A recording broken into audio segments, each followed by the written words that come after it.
So in 2003, you participated in the Showtime and Interscope Records presents The Next Episode, right? How did that come about? Was that 03? 03 or 04? Yeah, I guess that was 03. Yeah. They asked Technique to do it, but he was like, nah, he was already had a couple records out and he was kind of had his plan going.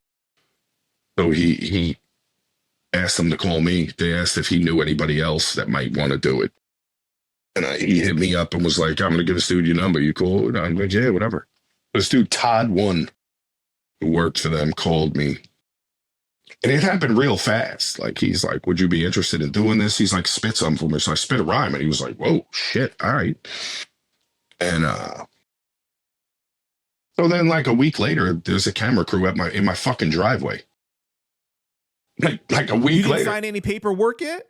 Well, no, they had me look into the paperwork at that point, you know, or like a few days before that, I met up with them. And then like a few days later, there's literally a fucking minivan with a camera crew and a producer, and they're going to follow me around. It was very, very random. Like fucking. Was it awkward at first? Hell yeah. It was mad awkward.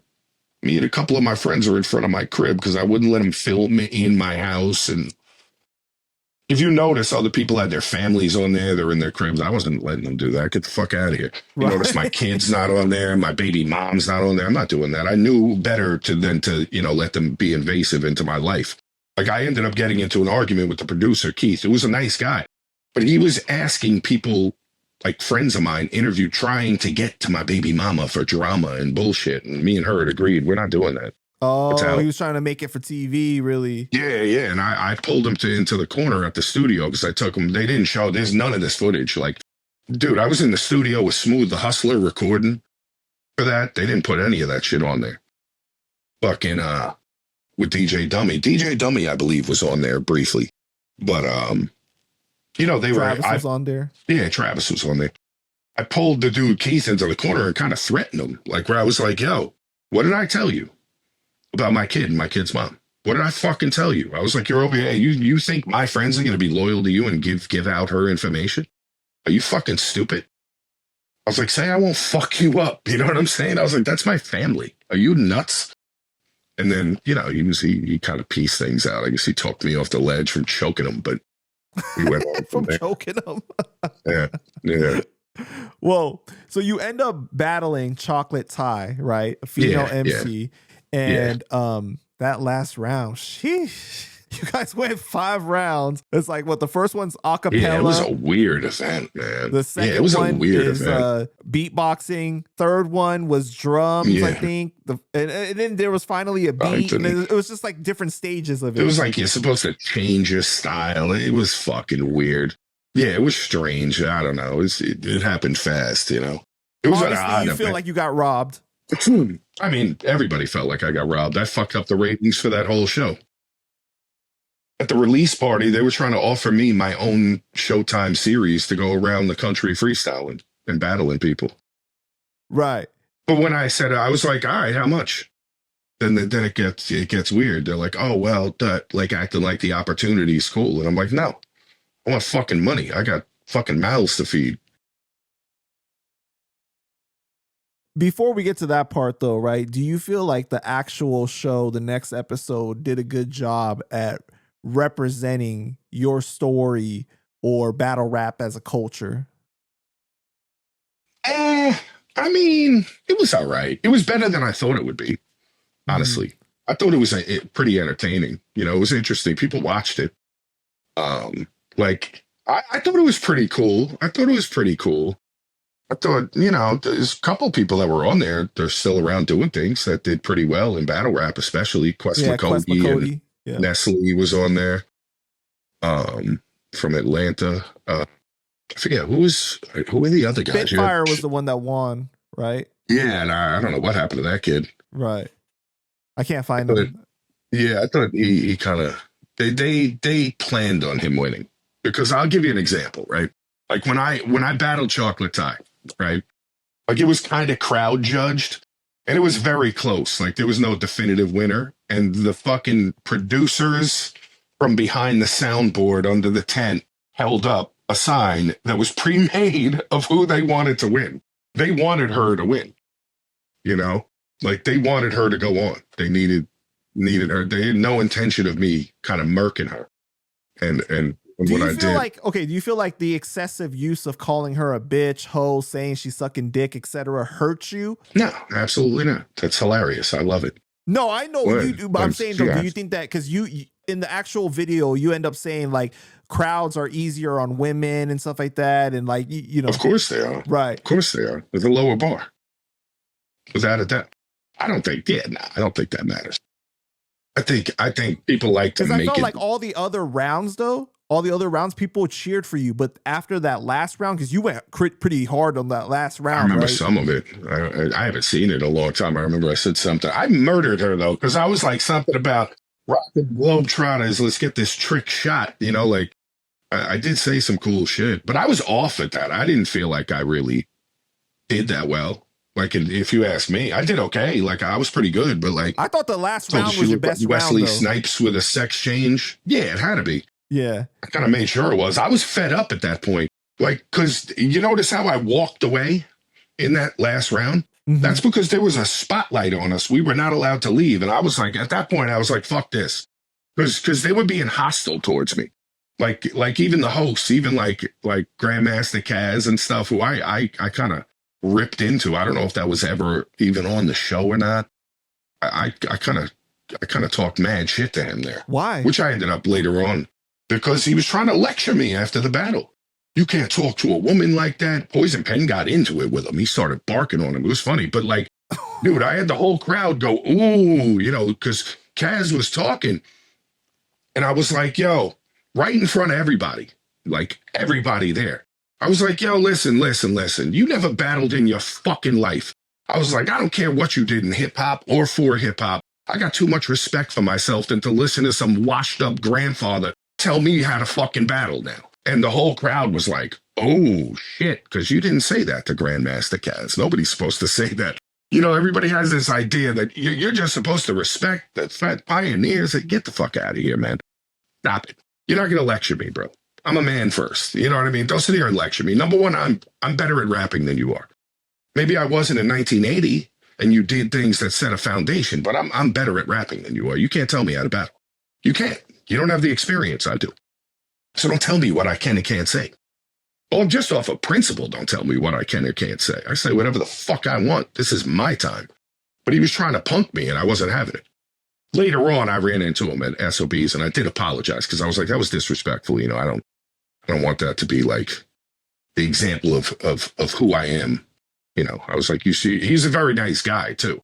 He's a very nice dude outside of the interaction we had at that one time. Like when we were talking there, he's a very fucking cool guy.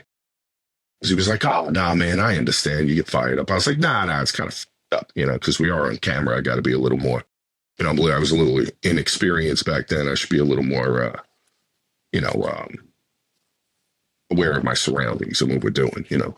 But to be fair, though, I mean, we're talking a battle. So typically in a battle, anything is going, right? Like you can. Oh, yeah. So I mean, for him, the school that he's coming from too. I mean, come on, KRS said to Roxanne Shante, you know, you're only good for steady humping, and so you know what I'm saying, or steady pumping. So it's like, come on, like you know, like this is something new, right? We're a bitch right now, mind you. Like people don't like to acknowledge it, but part of it's because I'm white. Part of it is because I'm white and she's a black woman. So, you know, black men are going to tend to defend her and be like, you can't call our queens that. That's how it is. That's just reality. And I'm aware of it. Mm-hmm. It doesn't mean I'm not going to say what I say. I don't give a fuck. You got the wrong white boy if you think I'm going to fucking tiptoe around. That's not me. I'm not going to do that. But so do you regret doing the show? No. It got me national exposure, man. Yeah. I was on a different tier after that. So the talk on the internet was like, I'm not watching this show after this because this guy got jerked. I wanted to see this guy's the best one in it. I want to see what he does. And they were mad, you know? People were mad. I mean, me and Tone Deaf weren't even that cool at this point. Like, I still kind of had battle beef with Pac and them. Sort of, kind of, not really, but a little bit of tension. And the first phone call I got at my house was from Tone Deaf, who called Lou Cypher. Can I get fucking Diabolic's number? I got to talk to him about this when the show aired. He's like, dude, you got fucking robbed. That was fucking bullshit. What the fuck? Da, da, da. And we weren't even that cool. And I was like, that's how we kind of pieced everything out, honestly. We got cool after that. Yeah. Because it was like camaraderie. Like, we come from the same school, and this is how they're going to treat us. We're like the New York battle motherfuckers. We're like the top tier guys. And they're going to treat you like that? You fucking kidding me? You know? It's kind of crazy, though, because like I felt like it was the crowd was cheering for you each round until after that last round. For some reason, I bodied her too. Right. That's what I'm saying. It was your best round, and then I was expecting a different response, but then it's like you heard booing, and I was like, "What the fuck is going on right now?" Mm-hmm. You know what I mean? Yeah, like when I murked her in that last round, where I'm like, "Fucking, what did I say? Something. Keep it clear." And I walked like 10 feet away. I could smell your stank ass pussy from over here. Right. Exactly. And the whole crowd on our side lost it. People were like, "Oh shit, it's over." But you know, you were allowed to bring supposedly like 15 people. Dude, she had like 200 people. She had all of EOW there because she was she was down with EOW. You guys knew each other, and I wasn't really. No, I didn't know her before that. I didn't know her. I had never met her before that. We ended up becoming cool after that. Mm-hmm. Like, she's actually very nice. Shout out to her. I hope she's doing well. But like, I had run into her at Sirius satellite radio like a couple of years later. We were both up there for something, and fucking we were shooting the shit. She's actually very nice. Yeah, definitely. Shout out to her, man. After they announced that she was the winner, were you like really pissed off? Because I felt like when you grabbed the mic at the end and you were like, they made you look salty, but based off of what you were saying, but I felt like you were trying to hold back. You were trying to hold back too. I don't even remember that part. Yeah, I don't remember that part. That's an odd event. Like, why am I talking after that? It was very awkward. I don't even remember that part. They had her rhyme again for 1 minute, and then they had you talk on the mic after, and it was kind of like a strange thing. I was like, what the fuck? And I don't even know if that was the order that it went in. You know, I don't even remember it really. Right. But I do. I was definitely like annoyed. I wanted to win, but fucking. But when we were leaving, because that was down in like in Brooklyn at the park by the water is where it was. And as we're leaving, Green Lantern was there, and this is in the peak Eminem 50 Cent days. And Green Lantern's a big fucking deal at this point. And he's in like an Escalade leaving, and I'm walking up where they're pulling away, and he's like, stop the car, and he's like, yo, Diabolic, come here, man. He's like, yo, you fucking won. What's your number? And fucking, he gave me his number, or he gave it to Travis. I think Travis had the phone on him. I didn't even have a phone on me. But he exchanged numbers with him. I don't think I ever made anything happen out of that because I'm a fuck up. But he's like, yo, you won that. That was fucking absurd. Let me get your number. Let's do something. Let's build. I was like, oh, cool. Then I felt good. I was like, oh shit, all right, I won. Cool. Green Lantern said I won. That's all that matters. Yeah, man. And speaking about the other show they wanted you to do, where they wanted you to go to all these hoods and battle random people. They would have had you out here like today on Triple R on Rhythm, Rhyming and Rhymes. We're in South Dakota. I'm set to battle Tomahawk or some shit. Like that would have been fucking insane, bro. That would have been crazy. Yeah, it was weird because we went out there at the release party in LA, and me, Poison Pen, and fucking Lou Cypher went out. And that was the first time we had been to LA, I think, at that point. And fucking me and Penn had never been to LA before either. I'll never forget, they sent me after the show, just because we didn't get paid for that show. They sent me I guess it was just like, here, compliments. They sent you a $500 check, which was like, oh wow, $500. That's awesome. You get $500 for doing it. Some of you would have done anyway. But so I took the $500 and bought us plane tickets out there, or some of the plane tickets. And we go out there for this release party and shit. It's a funny fucking story. And I get there, and there's like some like pseudo famous people at the time, like Bone Crusher. Remember Bone Crusher, right, the rapper? Like he was there, and that's when he had like the hit single that he did. I forget what it was. Never Scared. Yeah. That song was out, so he was like kind of a big deal at the time. Very nice guy. Mad like high ups in Interscope were there. heads of marketing, like A&Rs. Like I got fucking shit faced that night with Kid from Kid and Play. Cool ass motherfucker. Like I go up to the bar and fucking I get a tap on the shoulder next to me, and it's fucking Kid from Kid and Play, who works for Showtime. I don't know if he still does, but for a while he was a producer for Showtime. And he gets fucking wasted. I wasn't aware of that. You see, you know, my experience of Kid is House Party, where Kid's a fucking nerd who doesn't do shit. So that's how I always perceive him. And he's bombed, and we get fucking shit faced at the bar together. And he's got his arm around me. He's like, "Yo, man, whatever you do, don't listen to these fucking people in there." And I'm like, "What?" And I'm taking it like for his word. He was a commercial artist who kind of did, you know, cheesy shit early on. It was popular. I liked it when I was young, but you know, in retrospect, it's a little cheesy, you know. It was acceptable for that time period, though. For that time period, yeah. But it was still a little bit on the commercial side. Right. Either way, you know, it wasn't, you're talking about, it wasn't Boogie Down Productions. It wasn't Eric B. and Rakim, you know. But it was DJ Jazzy Jeff in the Fresh Prince kind of era, right? Yeah, which was all fine with me. I liked it. Now, I was a kid. I thought it was dope. But, you know, so he's got his arm around me, and he's like, "Yo, whatever you do, don't listen to these fucking people in here. They're fucking vultures. Don't change what you do. You're mad fucking nice. Just be mad nice and keep being mad nice." He's like, "I've seen all the cut footage of you murdering shit in the studio." He's like, "You're mad nice."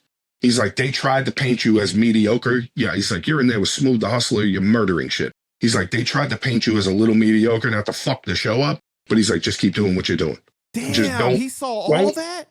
All of it. He saw all the footage. He's a producer for Showtime. That's crazy. It's like, yo, he was trying to get them to edit it better. So I looked better, like to put more of the dope shit on there. Because he's like, "This hip hop shit, put it on there. It's fire." He's freestyle. He's murdering shit.